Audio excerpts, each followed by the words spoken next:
Hi dear friends and welcome to my new video.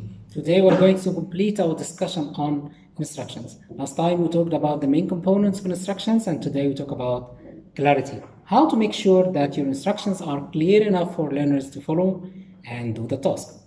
Okay, so let's start with the task together. We will imagine that I am in class and I will give a piece of instruction and listen carefully and try to guess what the main aim of the lesson is. First of all, is it reading, grammar, vocabulary, writing, or whatever, and what the main aim is. Now I am in class.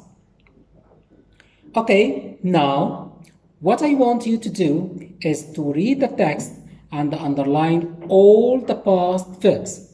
Then write 5 of these verbs in your exercise book. Before you do that, I want you to read the text quickly and decide on a title. Work in pairs and do that in 5 minutes. Ready? Is it clear for you? Do you know what to do? Go. Now the instructions have finished. Okay, now what's the main aim of the lesson? Of course, it's a grammar lesson and the main aim may be related to past simple. Okay, now I want you please to go backwards in the video, listen to the instructions again and write 2 lists. One for the positive things about these instructions and one for the negative. So what's good and what's bad about this? Go backwards, write the 2 lists and come back to me. I'm waiting. Okay, finished? Great. So now to make your life easier when you want to assess or to evaluate instructions, you need some rubrics to use. Okay, so now I will show you a checklist which includes some techniques or the most important things to use while giving instructions. So compare the instructions against this checklist or these criteria. Number 1, main components included. In order for instructions to be clear, they need to be sufficient. As for this teacher, he included everything. He included the frame. Okay, now the mode. Right. Procedures. He told them what to do. He included the timing, 5 minutes, the organization, work in pairs, and the cue. Okay, now start. So he included everything. So a happy face for him. This is a strength for this teacher. The second criteria is instructions before materials. Don't give materials or worksheets before you give instructions, because if you do so, students will look at and focus on worksheets. They will look at you and they will not listen to you. Sad face, because he handed the materials before. Hold up materials and show. Students will not have worksheets, so you need to hold up the material, the worksheet, and show them exactly what to do. So you do so, hold up, show this is the text, read the text and decide on a title, or read the text and underline all the past verbs. So it's very useful to hold up and show. Now, number 4, short and concise. It's important for instructions, especially at lower level, to be simple. We don't want to complicate things, including unnecessary phrases. For this teacher, he said in the beginning, what I want you to do is to read the text and underline all the past verbs. This sentence header is not necessary at all. So why should I say so?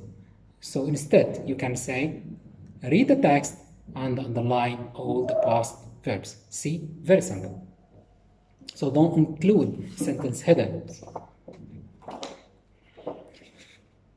Sequence of instructions in the same way students will do, in the same order. So start your instructions with what the students will start with.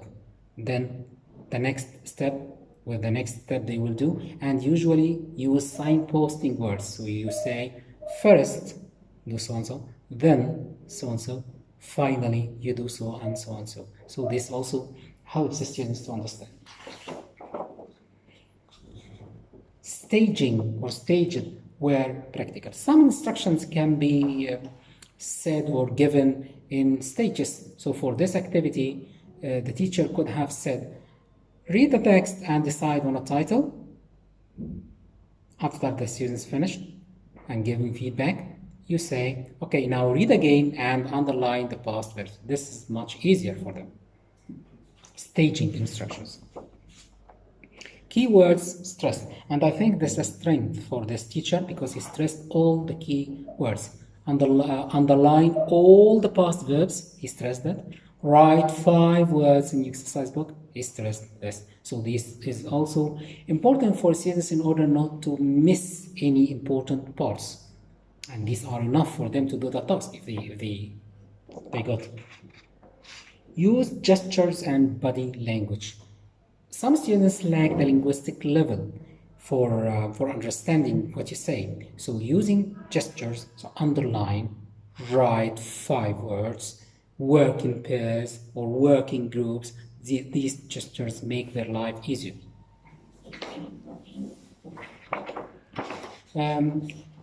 Next, very important words written on the board. After giving instructions, sometimes some students forget what the teacher has said. They forgot what to write, present verbs or past verbs.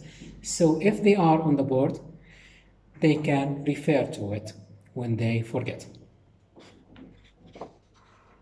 Given as chunks.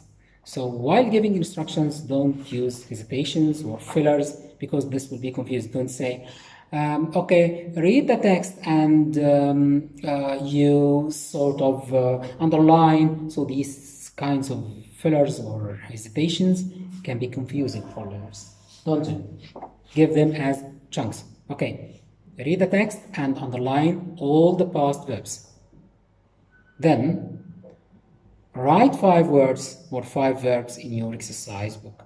Meaningful chunks, and between each chunk and the other, you can have seconds for thinking processing time.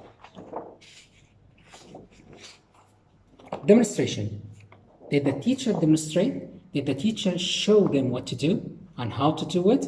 So simply, if the teacher has said or has asked students about the first line, okay, what about the first line in this text? Does it contain any past verbs?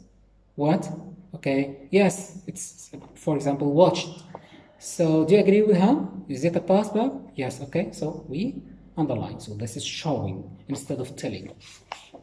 The last thing is checking instructions. The teacher said, do you understand?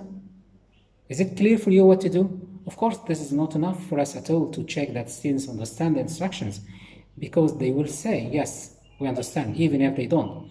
So instead, you can ask some questions, ICQs, instruction checking questions. So for example, for the important parts, for example, you can say, okay, what kind of words will we underline?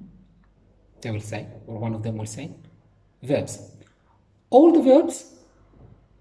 No, past verbs. Okay, how many words will you write in your exercise book? 5. So in this way, you check understanding, and at the same time, if some of the students miss some parts of the instructions, they will know what to do.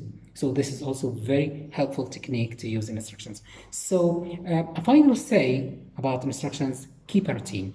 If you keep a routine for activities, instructions becomes much easier for the teacher and for the learners because they know what to do without instructions. So this is the end of the topic and the end of the video. Thank you so much for watching and meet you next time.